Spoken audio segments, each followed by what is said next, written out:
মহাভারতের এক অনন্য এবং প্রশংসনীয় চরিত্র, যিনি তার বীরত্ব, ভক্তি এবং আত্মত্যাগের জন্য স্মরণীয়। তিনি ছিলেন ভীমের নাতি এবং গহিলত বংশের বীর যোদ্ধা বারবারিক, যিনি ত্রিবিধ বাণ ধারণ করতেন। অল্প বয়সেই তিনি অসাধারণ যুদ্ধকৌশল আয়ত্ত করেছিলেন, যা তাকে বিশ্বের সবচেয়ে শক্তিশালী যোদ্ধাদের মধ্যে একজন করে তোলে।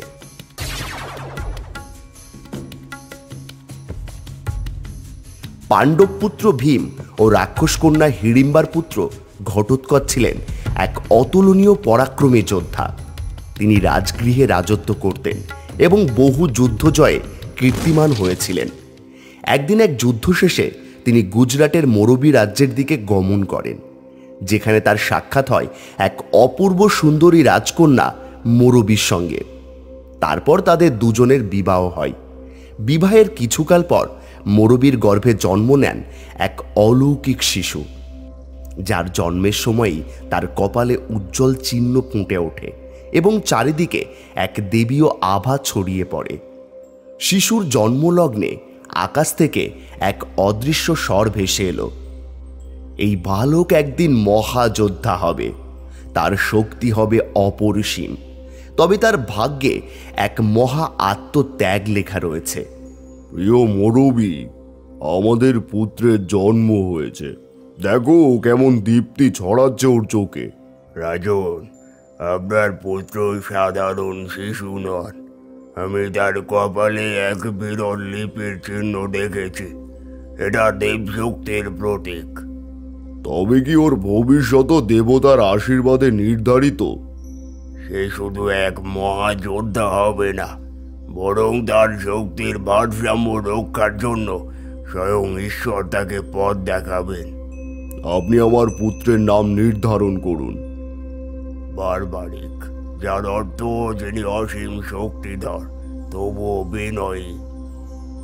একদিন রাজপ্রাসাদের আঙিনায়, বাবা দেখো, আমি এক আঘাতে এই বিশাল পাথর ভেঙে ফেলতে পারি। সে মুষ্টিবদ্ধ হাতে আকাশের দিকে তাকিয়ে একটি প্রস্তরখণ্ডে আঘাত করে।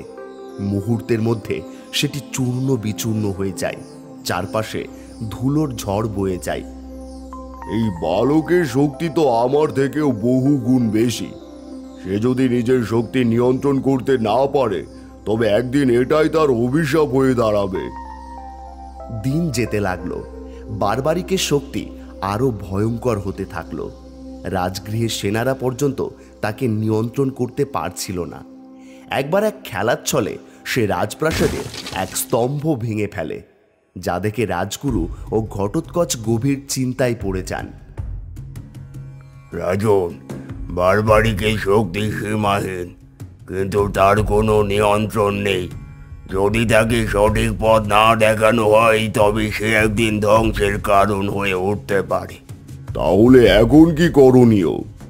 আপনি বরং শ্রীকৃষ্ণের শরণাপন্ন হন। ঘটোৎকচ উদ্বিগ্ন হয়ে দ্বারকায় এলেন। শ্রীকৃষ্ণ সিংহাসনে বসে আছেন। তিনি হাসি মুখে ঘটোৎকচকে স্বাগত জানালেন। হে রাক্ষস পুত্র, তোমার এমন গম্ভীর মুখ কেন? কোনো চিন্তায় পড়েছ?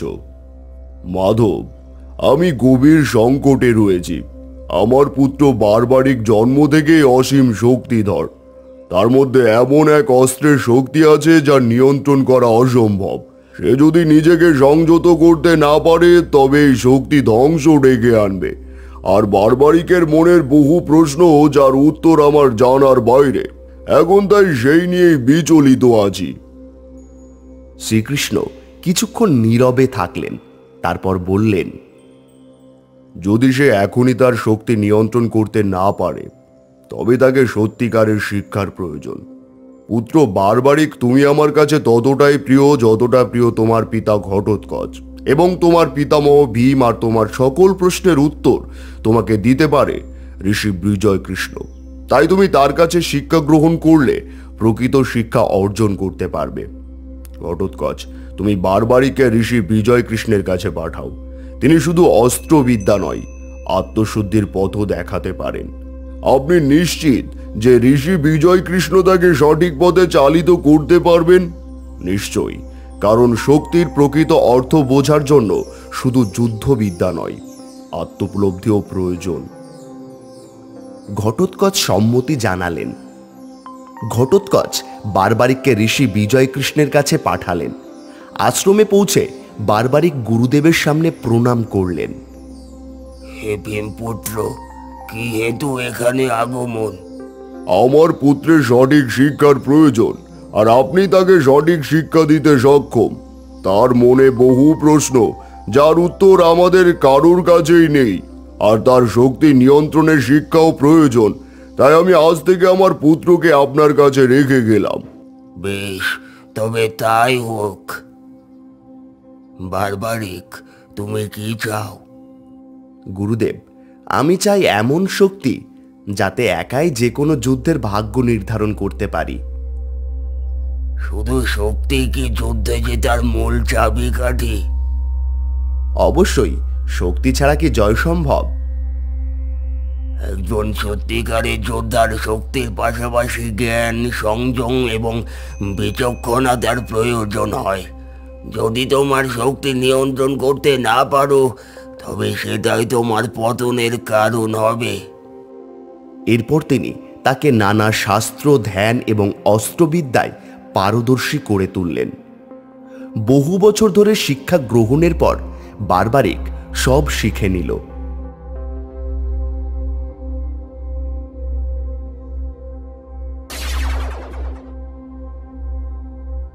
কিন্তু তার মন শান্ত হলো না। একদিন সে গুরুদেবের কাছে গিয়ে বলল, গুরুদেব, আমি সব শিখেছি, কিন্তু আমি এখনো জানি না আমার মধ্যে কি এমন আছে যা আমাকে বাকিদের থেকে আলাদা করে। বিজয়কৃষ্ণ কিছুক্ষণ নীরব রইলেন, তারপর গভীর চিন্তা করে বললেন, এই প্রশ্নের উত্তর আমি দিতে পারবো না। এর উত্তর একমাত্র দেবী দুর্গার কাছেই আছে। যাও, তার শরণাপন্ন হও, তিনি তোমাকে প্রকৃত সত্যের সন্ধান দেবেন। বিজয়কৃষ্ণের নির্দেশে বারবারিক তপস্যায় বসে। সময় গড়িয়ে যায়, ঋতু বদলায়, কিন্তু সে এক মনে ধ্যান করে চলে। তার একাগ্র তপস্যার প্রভাবে প্রকৃতিও যেন নত হয়ে যায়। তার এই তপস্যা স্বর্গলোক পর্যন্ত কাঁপিয়ে তোলে। দেবতারা বিস্মিত হয়ে দেখতে থাকেন। এ কেমন তপস্যা! এমন একাগ্রতা তো দেবতাদের মধ্যেও বিরল। সে শুধু শক্তির জন্য সাধনা করছে না, সে জানতে চাইছে তার প্রকৃত উদ্দেশ্য। অবশেষে বহু বছরের ধ্যানের পর আকাশ আলোকিত হয়ে উঠল। চারিদিকে অপূর্ব জ্যোতি ছড়িয়ে পড়ল। এক অপার কান্তিময় রূপে দেবী দুর্গা আবির্ভূত হলেন। তার 10 হাতে 10 অস্ত্র, সিংহের পিঠে উপবিষ্ট, চোখে অপার মমতা ও কঠিন দীপ্তি। বারবারিক সঙ্গে সঙ্গে উঠে দাঁড়িয়ে প্রণাম করল। মাতা, আমি জানি আমি শক্তিধর, আমি জানি আমার মধ্যে অপার ক্ষমতা আছে, কিন্তু আমি জানতে চাই আমার মধ্যে এমন কি বিশেষ গুণ আছে যা আমাকে বাকিদের থেকে আলাদা করে। আর আমি যত শক্তিশালী হই না কেন, আমি পিতামহ অর্জুন এবং ভীমের মতো হতে চাই। আমি চাই আমার কাছে এমন কোনো অস্ত্র থাকুক যা না আমার আগের কারোর কাছে ছিল, আর না আমার পরের কারো কাছে থাকবে। বারবারিক, তুমি শুধু এক শক্তিশালী যোদ্ধা নও, তুমি ন্যায় ও সত্যের ধারক। কিন্তু তোমার মধ্যে আছে এমন এক গুণ যা কেবল তুমি একাই ধারণ করো, ত্রিকালদর্শিতা। ত্রিকালদর্শিতা? হ্যাঁ, তুমি অতীত, বর্তমান ও ভবিষ্যৎ একসঙ্গে দেখতে পারবে। তুমি জানতে পারবে কোন পক্ষ সত্যের, কোন পক্ষ মিথ্যের। তাহলে আমি কি ভবিষ্যতের যুদ্ধ দেখতে পাবো? যখন সময় আসবে তখন তোমার চোখের সামনে সত্য উদ্ভাসিত হবে। কিন্তু মনে রেখো, এই জ্ঞান একাধারে আশীর্বাদ ও অভিশাপ। কারণ ভবিষ্যৎ জানা থাকলেও তুমি সেটি পরিবর্তন করতে পারবে না। তোমাকে কেবল ন্যায়ের পথে থাকতে হবে এবং সঠিক সিদ্ধান্ত নিতে হবে। আর সেই বিশেষ অস্ত্র যা আমাকে বাকিদের থেকে সম্পূর্ণ আলাদা করবে? বারবারিক, আমি তোমাকে 3টে তীর প্রদান করছি। এই 3টি তীর তোমার শক্তির প্রকৃত রূপ। এগুলোর ক্ষমতা অপরিসীম, কিন্তু এগুলোর ব্যবহার কেবল ন্যায়ের জন্য করতে হবে। প্রথম তীর, যার ওপর তুমি এই তীরের নির্দেশ দেবে সে চিহ্নিত হয়ে যাবে এবং তার সমস্ত গোপন শক্তি তুমি বুঝতে পারবে। দ্বিতীয় তীর, এই তীর ছোঁড়া হলে এটি সমস্ত শত্রুকে ধ্বংস করবে, যতই তারা লুকিয়ে থাকুক না কেন। তৃতীয় তীর, এই তীর একবার ছোঁড়া হলে যা কিছু ধ্বংস হবে তার ফিরিয়ে আনা সম্ভব নয়।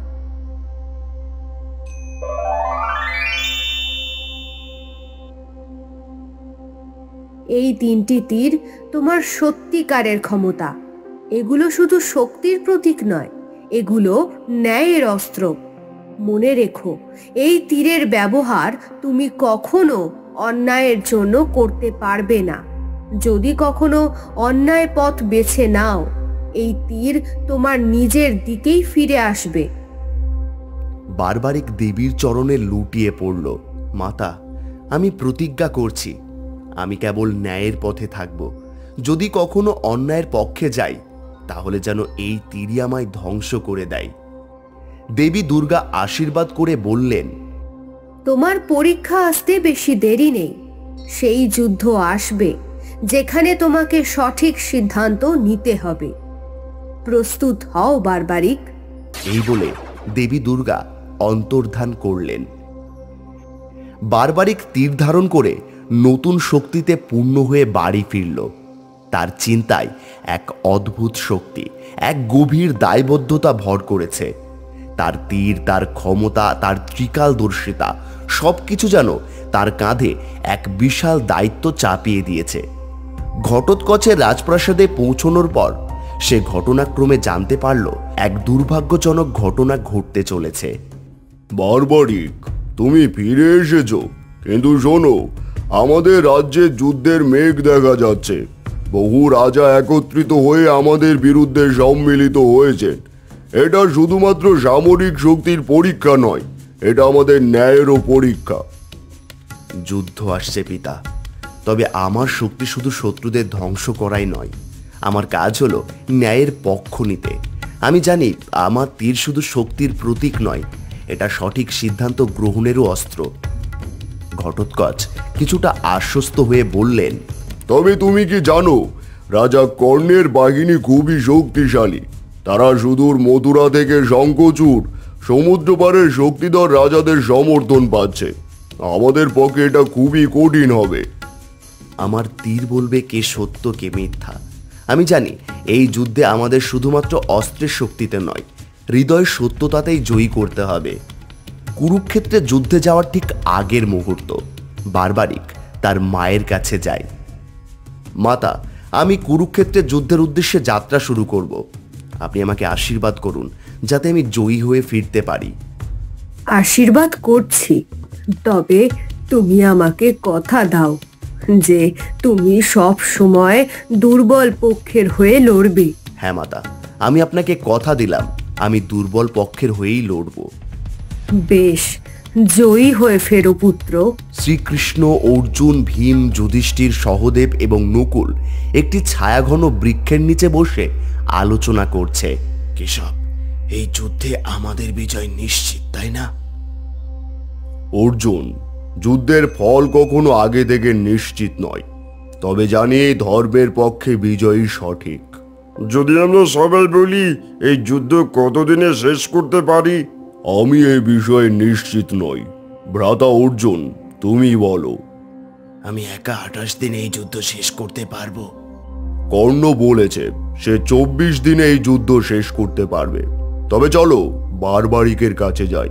শোনা যায় তার তীরের শক্তি অপরিসীম।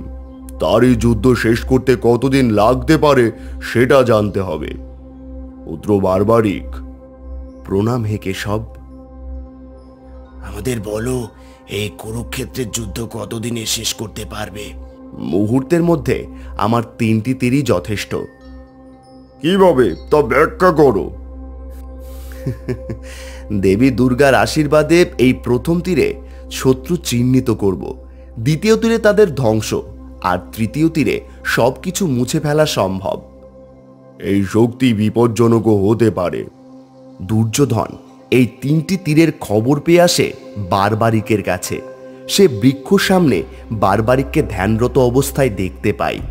এই তো সেই বারবারিক, এখনই আঘাত করব। হে পুত্র, আমি তোমার তীরের শক্তি পরীক্ষা করতে চাই। এই অসত্য গাছের সমস্ত পাতা লক্ষ্য করে তীর ছোড়ো।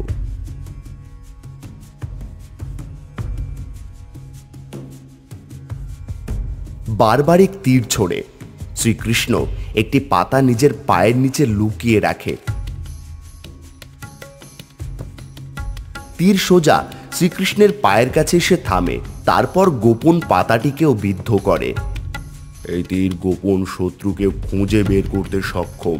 শ্রীকৃষ্ণ চিন্তিত মুখে বারবারিকের দিকে তাকান। কি হলো, আপনাকে এরূপ চিন্তিত লাগছে কেন? কিছু কি ঘটেছে? তোমার এই অসীম শক্তি আর তোমার মাতাকে দেওয়া তোমার প্রতিশ্রুতি যে তোমায় চিন্তিত করে তুলেছে। আপনার কথার অর্থ বুঝতে আমি ব্যর্থ হলাম। বারবারিক, তুমি প্রতিশ্রুতি দিয়েছ সর্বদা দুর্বল পক্ষে লড়বে, কিন্তু যুদ্ধের সময় তোমার প্রথম তীর প্রয়োগেই কৌরব পক্ষ দুর্বল হয়ে যাবে। তখন তোমাকে তাদের পক্ষই নিতে হবে, তোমার মাতাকে দেওয়া প্রতিশ্রুতি অনুযায়ী। আর এইভাবে চলতে থাকলে এক পক্ষ দুর্বল হলে তুমি তাদের পাশে থাকবে। শেষ পর্যন্ত কেবল তুমিই টিকে থাকবে, আর কেউ টিকবে না যুদ্ধক্ষেত্রে। এর সমাধান কি? কেশব, আপনি আমার গুরু, আপনি যা সঠিক মনে করেন তাই বলুন। তবে এবার তোমার গুরু দক্ষিণা দেওয়ার সময় আগত। বেশ, বলুন আমাকে কি করতে হবে। গুরু দক্ষিণা স্বরূপ আমি তোমার শির চেয়ে নিলাম। এক মুহূর্ত স্তব্ধতা। বারবারিক বিনা দ্বিধায় রাজি হয়। যদি এটাই ধর্মের জন্য প্রয়োজন হয় তবে আমার জীবন সার্থক। বারবারিক নিজের মাথা কেটে শ্রীকৃষ্ণকে অর্পণ করে। শ্রীকৃষ্ণ বারবারিকের কাটা মাথা হাতে নিয়ে প্রসন্ন। বলো বারবারিক, তুমি এই মুহূর্তে কি বর চাও? কেশব, আমার একমাত্র ইচ্ছা এই মহাযুদ্ধ দেখার সুযোগ। তথাস্তু, আমি তোমার কাটা মাথাকে অমরত্ব দেব, যাতে তুমি সম্পূর্ণ যুদ্ধ প্রত্যক্ষ করতে পারো। তোমার মাথা পাহাড়ের ওপর স্থাপন করা হবে, সেখান থেকে তুমি পুরো কুরুক্ষেত্রের যুদ্ধ দেখতে পারবে। শ্রদ্ধার সঙ্গেই বারবারিকের মাথা পাহাড়ের ওপর স্থাপন করা হয়। শ্রীকৃষ্ণের চোখে এক বিন্দু জল, কিন্তু সেই জলেই রয়েছে আত্মত্যাগের গৌরবের ঝিলিক। কুরুক্ষেত্র যুদ্ধ শেষ হয়েছে। ধুলো, রক্ত এবং বিজয়ের উল্লাসে ভরা যুদ্ধক্ষেত্র। পাণ্ডবরা বিজয়ী, কিন্তু কার অবদানে এই বিজয় তা নিয়ে শুরু হয় বিতর্ক। শ্রীকৃষ্ণ, পাণ্ডবরা এবং কিছু যোদ্ধা জড়ো হন বারবারিকের কাটা মাথার সামনে, যা একটি উঁচু স্থানে স্থাপিত ছিল পুরো যুদ্ধ জুড়ে। অবশেষে এই মহাযুদ্ধে বিজয় আমাদের। আমার গান্ডীবের বাণেই শত্রুদের পতন হয়েছে। বলো কৃষ্ণ, আমার চেয়ে বড় বীর আর কে আছে? গর্ব করছো অর্জুন। যদি আমার গদা না থাকতো তাহলে দুর্যোধন এখনো বেঁচে থাকতো। প্রকৃত বিজয় এসেছে আমার শক্তি ও সাহসের জন্য। বিজয়ের জন্য অহংকার নয়, ন্যায়ের প্রতি অবিচল থাকা গুরুত্বপূর্ণ। তবে সত্যি বলতে এই যুদ্ধের মূল নায়ককে সেটা নির্ধারণ করা সহজ নয়। এত বিতর্কের প্রয়োজন নেই। এই যুদ্ধের একমাত্র নিরপেক্ষ সাক্ষী আছে আমাদের মধ্যে, বারবারিক। তিনি বলতে পারবেন প্রকৃত বিজয় কার অবদানে এসেছে। সবাই বারবারিকের কাটা মাথার দিকে তাকায়। বারবারিক, তুমি পুরো যুদ্ধ পর্যবেক্ষণ করেছো, আমাদের বলো কার অবদানেই বিজয় সম্ভব হয়েছে। বারবারিকের কাটা মাথা অলৌকিকভাবে কথা বলতে শুরু করে। স্বরে থাকে গম্ভীরতা ও শান্তি। প্রভু, আমি যা দেখেছি তা স্পষ্ট। যুদ্ধের ময়দানে আমি কেবল এক ব্যক্তিকে সর্বদা ক্রিয়াশীল দেখেছি। প্রতিটি তীরের গতি, প্রতিটি গদার আঘাত, প্রতিটি বিজয়ের ছায়ায় ছিল তাঁর ছোঁয়া। তিনি ছিলেন যোদ্ধাদের হৃদয়ের অনুপ্রেরণা, তাদের কৌশলের মূল। সবাই নিঃশব্দে শোনে। অর্জুনের মুখে দম্ভের ছাপ ম্লান হতে থাকে। কে তিনি বারবারিক? কার কথা বলছো? শ্রীকৃষ্ণ। আমি দেখেছি তোমরা যুদ্ধ করেছ, কিন্তু যুদ্ধের প্রতিটি বাঁকে ছিল শ্রীকৃষ্ণের অদৃশ্য নির্দেশনা। তোমাদের অস্ত্রের শক্তি ছিল শ্রীকৃষ্ণের ইচ্ছেই। বিজয়ী হলেন তিনিই, যিনি যুদ্ধ না করেও যুদ্ধের প্রতিটি রক্তবিন্দুতে ছিলেন ভগবান শ্রীকৃষ্ণ। এক মুহূর্তের জন্য নীরবতা নেমে আসে। অর্জুনের গর্বের মুখ শান্ত হয়, ভীমের কণ্ঠ স্তব্ধ হয়ে যায়। কৃষ্ণ, সত্যি আমরা ছিলাম শুধুই মাধ্যম, তুমি ছাড়া এই বিজয় অসম্ভব। আমি কেবল তোমাদের পথ দেখিয়েছি, কিন্তু সত্যির জন্য লড়াই করেছ তোমরা। তবে বারবারিক সত্যিই দেখিয়েছে নিরপেক্ষতার শক্তি। প্রভু, এই সত্য বলার সুযোগের জন্য আমি কৃতজ্ঞ। বারবারিক, তোমার সত্য, নিষ্ঠা, ভক্তি ও আত্মত্যাগের জন্য আমি তোমাকে আশীর্বাদ দিচ্ছি। কলিযুগে তুমি শ্যাম নামে পূজিত হবে। তোমার ভক্তদের কোনো চাওয়া অপূর্ণ থাকবে না। আকাশে বজ্রধ্বনি হয়। বারবারিকের মুখে একটি শান্ত দীপ্তিময় হাসি ফুটে ওঠে। পাণ্ডবরা এবং সকল যোদ্ধা নতমস্তকে তাকে প্রণাম করে। এই কাহিনী আমাদের শেখায় যে যুদ্ধের প্রকৃত বিজয় আসে অহংকার নয়, সত্য, ন্যায় এবং ঈশ্বরের ইচ্ছায়। আর বারবারিক আমাদের জন্য এক অনন্ত সত্যের প্রতীক, যিনি আত্মত্যাগ, ভক্তি এবং নিরপেক্ষতার পথ দেখিয়েছেন। হরিশপুর নামক এক গ্রামে সুজয় ও বিজয় নামে দুই ভাই বাস করত। সুজয় চালের ব্যবসা করে রোজগার করত, অন্যদিকে বিজয় মাটির হাড়ি কলসির ব্যবসা করত। সুজয় ব্যবসায় ভালোই লাভবান হতে থাকে দিন দিন। একদিন সুজয় স্ত্রী রমা বলে, কই গো, শুনছো? বলি বেচা কেনা কেমন হচ্ছে? বেচা কেনা তো খুব ভালোই হচ্ছে গিন্নি, বেশ ভালো টাকায় লাভ করতে পেরেছি আজ। ওদিকে বিজয় স্ত্রী জয়া বিজয়কে বলল, বলি ঘরে তো চাল ফুরিয়ে এসেছে, তুমি আজও চাল নিয়ে আসোনি? আরে বেচা কেনা হলে তো চাল কেনার টাকা পাবো। তোমার দ্বারা কিছুই হবে না, তোমার দাদাকে দেখে শেখো। সুজয়ের ব্যবসা ভালো চলাতে মনে মনে একটু হিংসে হতে থাকলো বিজয়ের। একদিন সুজয় বিজয়ের বাবা মারা গেলেন। বাবা, ও বাবা, তুমি কথা বলছো না কেন? ও বাবা। বাবা যে আমাদের চিরতরে বিদায় দিয়েছে। তারপর সুজয় ও বিজয় দুজনে শ্মশানে নিয়ে গেল তাদের বাবাকে। সুজয় তার বাবাকে মুখাগ্নি করল এবং সে বাড়ি ফিরে আসার পথে দেখল বিজয় শ্মশানের এক কোনায় বসে কান্না করছে। বিজয়, কাঁদিস না, বাড়ি চল ভাই। তুমি যাও, আমি আসছি দাদা পরে। তারপর বিজয় বসে বসে কাঁদতে থাকে। আর ঠিক এমন সময় সে দেখতে পায় শ্মশান থেকে বেশ খানিকটা দূরে একজন অঘরী গায়ে ছাইভস্য মেখে কি যেন সব চিবিয়ে খাচ্ছে। এ কি, উনি এসব কি খাচ্ছেন? কে উনি? আমার কি এগিয়ে গিয়ে দেখাটা ঠিক হবে? যাই তো একবার। তারপর বিজয় তার সামনে গিয়ে দেখল সে মরা মানুষের নাড়ি ভুড়ি খাচ্ছে, তার গায়ে মাখা ছাইভস্য। কে তুই? কি চাস? আমি যদি কিছু চাই আপনার কাছে, আপনি দেবেন? আগে শুনি তোর চাওয়া। আমার দাদা দিন দিন খুব লাভবান হয়ে উঠেছে তার ব্যবসায়। আমি চাই না এমনটা হোক ওর সাথে। আমি চাই আমি একাই লাভবান হব, ওর সব কিছুতেই যেন ক্ষতি হয়, আমি এটাই চাই। বেশ, এই নে, আমি তোকে একটা মাদুলি দিচ্ছি। এই মাদুলিটা তোর দাদাকে পড়তে বলবি। আচ্ছা বেশ। তারপর সেই অঘরী বিজয়কে একটা মাদুলি দিল। বাড়ি ফিরে গিয়ে বিজয় তার দাদাকে বলল, দাদা, এই মাদুলিটা তুমি পরে নাও। একজন সাধু আমাকে দিলেন। যেহেতু তুমি বাবার মুখাগ্নি করেছো, এই মাদুলিটা তোমার পরা উচিত। সুজয় আর কোনো কথা না বলে চুপচাপ মাদুলিটা পরে নিল।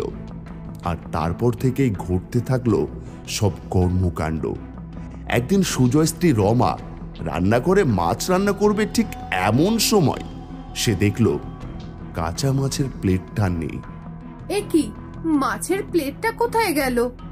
সুজয় সেই কাঁচা মাছগুলো কচমচিয়ে খেয়ে ফেলল। তার কাঁটাগুলো প্লেটে পড়ে রয়েছে। আর ঠিক এমন সময় রমা এলো। এ কি, তোমার হাতে এই মাছের প্লেট কেন? আর কাঁচা মাছগুলোই বা সব কোথায় গেল? কেবল কাঁটা পড়ে রয়েছে। না, আসলে বিড়ালটা সব মাছগুলো খেয়ে নিয়েছে, তাই আমি প্লেটটা নিয়ে আসছিলাম। রমার কিছু না ভেবে সে নিজের কাজে চলে গেল। ঠিক তার 2 দিন পর। আরে কই গো, তুমি গেলে কই? তখন সুজয় একটা বিড়ালের মুন্ডু ছিঁড়ে তাকে ছিন্ন বিচ্ছিন্ন করে খাচ্ছে ঘরের পিছন দিকে। রমা খুঁজতে খুঁজতে যেই তাদের বাড়ির পেছনে এলো, তখন সে দেখতে পেল সুজয় মাটি গর্ত করে কিসের হাড়গোড় যেন পুঁতছে। একটু সন্দেহের বশে রমা এগিয়ে এসে জিজ্ঞেস করল, কি ব্যাপার? এগুলো কিসের হাড়গোড়? কি করছো তুমি? আর বলো না গিন্নি, আমাদের বিড়ালটা মারা গেছে, তাই তো। কথা বলার সময় রমা সুজয়ের দিকে লক্ষ্য করে দেখল তার ঠোঁটের ডান দিকে হালকা রক্ত লেগে রয়েছে। ঠোঁটের কোণে রক্ত এলো কিভাবে?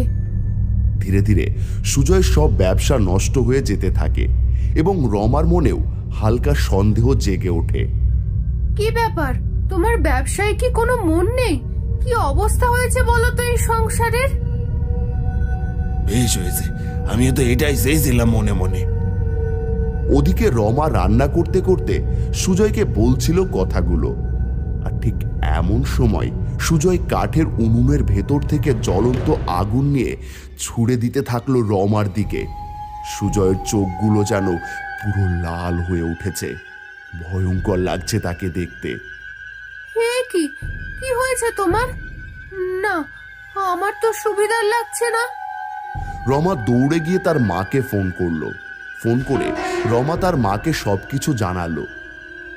মা, তুমি তো সবকিছু শুনলে। আমার মনে হচ্ছে কেউ ওর উপর কালো জাদু করেছে। রমা, তুই একদম চিন্তা করিস না। তুই তোর গ্রামের একজন ভালো সাধকের কাছে কালকেই যা। তারপর রমা তার গ্রামের একজন সাধকের কাছে গিয়ে সবকিছু খুলে বলল তাকে।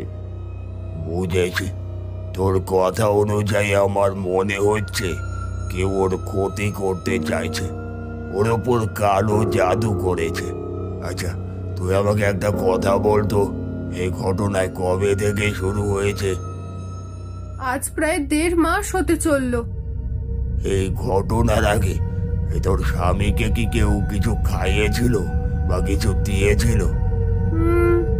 হ্যাঁ, আমার দেওর, মানে আমার স্বামীর ভাই, ওর গলায় একটা তাবিজ বেঁধে দিয়েছিল। আর তারপর থেকেই। কিন্তু তুই এক কাজ কর, আমি তোকে একটু গঙ্গা জল দিচ্ছি, অর্ধেকটা গঙ্গা জল তুই গিয়ে স্বামীকে খাইয়ে দে, আর তাবিজটা খুলে বাকি গঙ্গা জলের মধ্যে নিয়ে আসবি। তারপর রমা তাবিজটা খুলে যখন গঙ্গার জলের মধ্যে নিয়ে আবার সাধকের কাছে এলো, তখন সেই তাবিজ থেকে কালো ধোঁয়া উঠতে থাকলো। আমি ঠিকই ভেবেছিলাম এই তাবিজ দিয়েই কেউ ওকে কালো জাদু করতে চেয়েছিল, ওর ক্ষতি করতে চেয়েছিল। আর কোনো ভয় নেই, আমি তোকে কাল রাত্রি দেবীর এই ছাই বর্ষ দিলাম, এটা তুই তোর স্বামীর মাথায় ছুঁয়ে দিস, দেখবি সব ঠিক হয়ে যাবে। তারপর সুজয়ের মাথায় সেই ছাইবর্ষ ছুঁয়ে দিল এবং তারপর সুজয় ভালো হয়ে উঠল। সুজয় ভালো হয়ে উঠলে রমা তাকে নিয়ে আবার গেল সেই সাধকের কাছে। বাবা, আপনার জন্যই আজ আমার স্বামী সুস্থ হয়ে উঠলো আবারও। প্রণাম আপনাকে। না রে, সবই তেনারই লীলা। আচ্ছা বাবা, আপনি যে আগের দিন কালরাত্রি দেবীর যজ্ঞের ছাই ভস্য দিলেন, সেই দেবী আসলে কে? সে এক কাহিনী রে। বাবা, বলুন না সেই কাহিনী কি? শোন তবে। কাল রাত্রি ভীষণ দর্শনা দেবী। তার গায়ের রং ঘন অন্ধকারের মতো কালো। তিনি এলোকেশিনী। তার গলায় বজ্রের মালা দোলে। তিনি ত্রিনয়না এবং তার চোখগুলি ব্রহ্মাণ্ডের মতো গোলাকার। তার নিঃশ্বাস প্রশ্বাসের সঙ্গে ভয়ঙ্কর অগ্নিশিখা নির্গত হয়। কালরাত্রির বাহন গর্ধব বা গাধা। তিনি চতুর্ভুজা। তার 4 হাতে বর, অভয় মুদ্রা এবং খড়গ লোহার কাঁটা রয়েছে। কালরাত্রির রূপ ভয়ঙ্কর হলেও তিনি শুভ ফলের দেবী। তার অপর নাম শুভঙ্করিণী। হিন্দুরা বিশ্বাস করেন কালরাত্রি দুষ্টের দমন করেন, গ্রহের বাধা দূর করেন এবং ভক্তদের আগুন, জল, জন্তু জানোয়ার, শত্রু রাত্রির ভয় থেকে মুক্ত করেন। তারা বিশ্বাস করেন কালরাত্রির উপাসক তাকে স্মরণ করলেই দৈত্য, দানব, রাক্ষস, ভূত, প্রেত পালিয়ে যায়। কালরাত্রি দুর্গাপুজোর 7ম দিনে পূজিত হন। শাক্ত শাস্ত্রানুযায়ী সেই দিন সাধকের মন সহস্রার চক্রে অবস্থান করেন। তার জন্য ব্রহ্মাণ্ডের সকল সিদ্ধির দ্বার অবারিত হয়ে যায়। এই চক্রে অবস্থিত সাধকের মন সম্পূর্ণভাবে মাতা কালরাত্রি স্বরূপে অবস্থান করে। তার সাক্ষাৎ পেলে সাধক মহাপুণ্যের ভাগী হন। তার সমস্ত পাপ ও বাধাবিঘ্ন নাশ হন এবং তিনি অক্ষয় পুণ্যধাম প্রাপ্ত হন। একবার নিশুম্ভ, চল আজ আমরা দেবলোক আক্রমণ করব। হ্যাঁ, তারপর ওই দেবলোকের সকল রাজত্ব হবে আমাদের হাতের মুঠোয়। তারপর তারা দেবলোক আক্রমণ করল। আমাদের ভয় দেখিয়ে কোনো লাভ নেই। আমরা এই দেবলোক আক্রমণ করবই। সবাইকে হার মানিয়ে আমরা আমাদের অধীনে নিয়ে আসব। এইভাবে শম্ভু ও নিশুম্ভ 2 অত্যাচারী অসুররা দেবলোক আক্রমণ করে এবং তাদেরকে পরাজিত করে। এই অবস্থা দেখে দেবলোকের ইন্দ্র সকল দেবতাগণ ছুটে যান হিমালয়ে মহেশ্বরের কাছে। সেখানে গিয়ে তারা অনুরোধ করতে থাকলেন আবাসস্থল ফিরে পাওয়ার জন্য। ঠিক সেই সময় পার্বতী স্নান করছিলেন। সে শুনে নেন তাদের প্রার্থনা। তাই তিনি অসুরদের পরাজিত করার জন্য ও দেবতাদের সাহায্য করার জন্য আরেকটি দেবী চণ্ডী অর্থাৎ অম্বিকা তৈরি করলেন। এই অসুরদের হাত থেকে আমায় দেবতাগণকে রক্ষা করতেই হবে। যেভাবে হোক আমাকে সাহায্য করতেই হবে। অন্যদিকে শুম্ভ ও নিশুম্ভ কর্তৃক প্রেরিত 2 রাক্ষস সেনাপতি ছিলেন চন্দ ও মুন্ড। দেবী চণ্ডী যখন এই অসুরগুলোর সঙ্গে যুদ্ধ করতে গেলেন, আজ তোদের বিনাশ আমার হাতে। এই চণ্ডীই তোদের বিনাশ করবে। আমাদের নাকি বিনাশ করতে এসেছে এক সামান্য নারী। এ চন্দর মুন্ড, যা তোরা এই নারীকে হারিয়ে দে। দেবী আরো ক্রোধান্বিত হয়ে তার চণ্ডী রূপ থেকে আর একটা দেবীর রূপ তৈরি করলেন, যা হলো কালী বা কালরাত্রি। তারপর দেবী কালরাত্রি রূপে যুদ্ধে লিপ্ত হলেন সেই অসুরদের সঙ্গে। আরে নিশুম্ভ, তুই একজন রাক্ষস হয়ে সামান্য ওই নারীকে হারাতে পারছিস না? ওই নারীকে হারানো এত সহজ নয়। আমার দ্বারা ওই নারীকে পরাস্ত করা সম্ভব হয়ে উঠছে না। অসুর হিসাবে তুই কলঙ্ক। তাহলে তুমি বধ করো ওই নারীকে। ফিরে ভয় পেয়ে গেলি?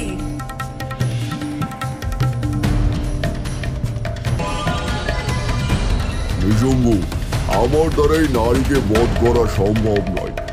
মনে হচ্ছে অসুরদের রাজা শুক্রাচার্যের কাছে আমাদের যেতে হবে। তারপর শম্ভ ও নিশুম্ভ দুজনে মিলে গেল শুক্রাচার্যের নিকট। কি ব্যাপার শম্ভু নিশম্ভু, তোরা এখানে? যুদ্ধক্ষেত্র ছেড়ে এখানে কেন? বধ করে আয় ওই নারীকে। আমাদের দ্বারা ওই নারীকে বধ করা সম্ভব হয়ে উঠছে না। আপনি কিছু একটা করুন। বেশ, তবে রক্তবীজকে আহ্বান করতে হবে। বলুন রাজা। যাও, যুদ্ধক্ষেত্রে গিয়ে ওই নারীকে বধ করে এসো। দেখি তোমার কত ক্ষমতা। অতঃপর রক্তবীজ নামে এক রাক্ষস উপস্থিত হলো যুদ্ধক্ষেত্রে। রক্তবীজের বর ছিল যে তার 1 ফোঁটা রক্ত মাটিতে পড়লে তার একটি ক্লোন তৈরি হবে। কালরাত্রি যখন তাকে আক্রমণ করে তখন তার ছিটকে পড়া রক্ত তার বেশ কয়েকটি ক্লোনের জন্ম দেয়।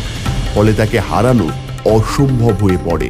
তাই যুদ্ধ করার সময় ক্ষিপ্ত হয়ে কালরাত্রি রক্তবীজকে ধ্বংস করার জন্য তার রক্ত পান করেন এবং অবশেষে দেবী কালরাত্রি রক্তবীজকে হত্যা করেন। কালরাত্রির আরেকটি রূপ দেবী চণ্ডী শম্ভু ও নিশুম্ভকে হত্যা করতে সহায়তা করেন। ধ্বংস করে দেব, সকলকে ধ্বংস করে দেব, আমি দেবী কালরাত্রি।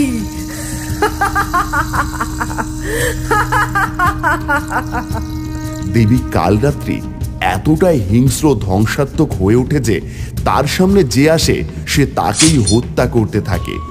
সমস্ত দেবতা শিবের সামনে তাকে থামানোর জন্য প্রার্থনা করেন। হে মহেশ্বর, আপনি দেবী কালরাত্রিকে শান্ত করুন। এভাবে হতে থাকলে যে পুরো বিশ্ব ব্রহ্মাণ্ড ধ্বংস হয়ে যাবে, আপনি রক্ষা করুন মহেশ্বর। তারপর মহেশ্বর দেবী কালরাত্রিকে থামানোর চেষ্টা করে। মহেশ্বর দেবীর পায়ের নিচে আসার সিদ্ধান্ত নেন।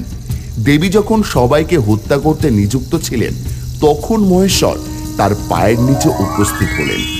দেবী মহেশ্বরকে লক্ষ্য না করেই তার উপর পা দিয়ে বসলেন এবং সে যখন দেখলেন তার পায়ের নিচে তার প্রিয় স্বামী, সে তার জিভে কামড় দিল। দেবী অপরাধ বোধে সব লড়াইয়ের কথা ভুলে শিব তাকে শান্ত করেছিলেন এইভাবেই। অন্যদিকে একটি কিংবদন্তি অনুযায়ী চামুন্ডা বা কালী ছিলেন কালরাত্রির স্রষ্টা। একটি শক্তিশালী গাধার পিঠে চড়ে কালরাত্রি চন্দ মুন্ড রাক্ষসদের তাড়া করে এবং বন্দি করার পর কালীর কাছে নিয়ে আসে। এই অসুরদের হত্যা করেছিল চামুন্ডা। এই গল্পটি চাঁদমারি নামে আরেকটি দেবীর সাথে ওতপ্রোতভাবে জড়িত। তিনি রাতের অন্ধকারের শক্তি। রাতে প্রাণীরাজ্য কাজ থেকে বিরতি নেয় এবং সমস্ত প্রাণী ঘুমিয়ে পড়ে। ঘুমানোর সাথে তাদের ক্লান্তি দূর হয়। অন্তিম বিসর্জনের সময় পৃথিবীর সকল প্রাণী মাতৃদেবীর কোলে আশ্রয়, সুরক্ষা ও আশ্রয় প্রার্থনা করেন। সে অন্ধকার রাতের সময় মৃত্যুরাত্রি। তিনি হলেন মহারাত্রি, পাশাপাশি মহরাত্রি। শেষ সময়ে যখন ধ্বংসের আগমন ঘটে তখন দেবী নিজেকে কালরাত্রিতে রূপান্তরিত করেন, যিনি কোনো অবশিষ্টাংশ না রেখে সর্বদা গ্রাস করেন। তবু অন্য একটি কিংবদন্তি বর্ণনা করে যে দুর্গাসুর নামে এক অসুর ছিল যে পৃথিবী ধ্বংস করতে চেয়েছিল। স্বর্গ থেকে সমস্ত দেবতাকে তাড়িয়ে দিয়েছিল এবং 4টি বেদ ছিনিয়ে নিয়েছিল। পার্বতী এটি জানতে পেরে কালরাত্রি তৈরি করেন। তাকে দুর্গাসুরকে আক্রমণের বিরুদ্ধে সতর্ক করার নির্দেশ দেন। দুর্গাসুরের রক্ষীর অবশ্য কালরাত্রিকে বন্দী করার চেষ্টা করেছিল যখন সে একজন বার্তাবাহক হিসেবে উপস্থিত হয়েছিল। কালরাত্রি তখন একটি বিশাল রূপ ধারণ করে এবং তাকে সতর্ক করে দেয়। পরবর্তীকালে দুর্গাসুর কৈলাস আক্রমণ করতে এলে পার্বতী তার সাথে যুদ্ধ করে তাকে হত্যা করে, যার নাম হয় দুর্গা। কালরাত্রির বর্ণ হল প্রশস্ত চুল এবং স্বর্গীয় আকৃতির অন্ধকার রাতের মতো। তার 4টি হাত রয়েছে। বাম দুটি হাতে একটি স্কিমটার এবং একটি বজ্রধ্বনি এবং ডান দুটি বরদ ও অভয় মুদ্রায় রয়েছে। তিনি একটি হাড় পরেন যা চাঁদের মতো জ্বলে। কালরাত্রির 3টি চোখ রয়েছে যা বিদ্যুতের মতো রশ্মি নির্গত করে। যখন সে শ্বাস নেয় বা শ্বাস ছাড়ে তখন তার নাসারন্ধ্র দিয়ে শিখা দেখা যায়। তার বাহক হলো গাধা। কখনো কখনো একটি মৃতদেহ হিসেবে বিবেচিত হয়। কালরাত্রির আবির্ভাব দুষ্টদের সর্বনাশ বহনকারী হিসেবে দেখা যায়, কিন্তু তিনি সর্বদা তার ভক্তদের জন্য ভালো ফল বহন করে এবং তার মুখোমুখি হলে ভয় এড়ানো উচিত, কারণ তিনি এই ধরনের ভক্তদের জীবন থেকে চিন্তার অন্ধকার দূর করেন। নবরাত্রির 7ম দিনে তার পুজোকে যোগী এবং সাধকদের দ্বারা বিশেষভাবে উচ্চ গুরুত্ব দেওয়া হয়। দেবী কালরাত্রি শুভঙ্করী নামেও পরিচিত, যার অর্থ সংস্কৃতে ভালো করা। এই বিশ্বাসের কারণে যে তিনি সর্বদা তার ভক্তদের শুভ ফল প্রদান করেন। সুতরাং এটি বিশ্বাস করা হয় যে তিনি তার ভক্তদের নির্ভীক করে তোলেন। দেবী কালরাত্রির শক্তি হল ভারী, অন্ধকার, বেদনাদায়ক, যন্ত্রণাদায়ক শক্তি যা মহাবিশ্বে বিদ্যমান। তার উপাসনা এই শক্তি শান্ত করে। এটি দারিদ্র্য, দুঃখ, শোক এবং অসুস্থতা দূর করে।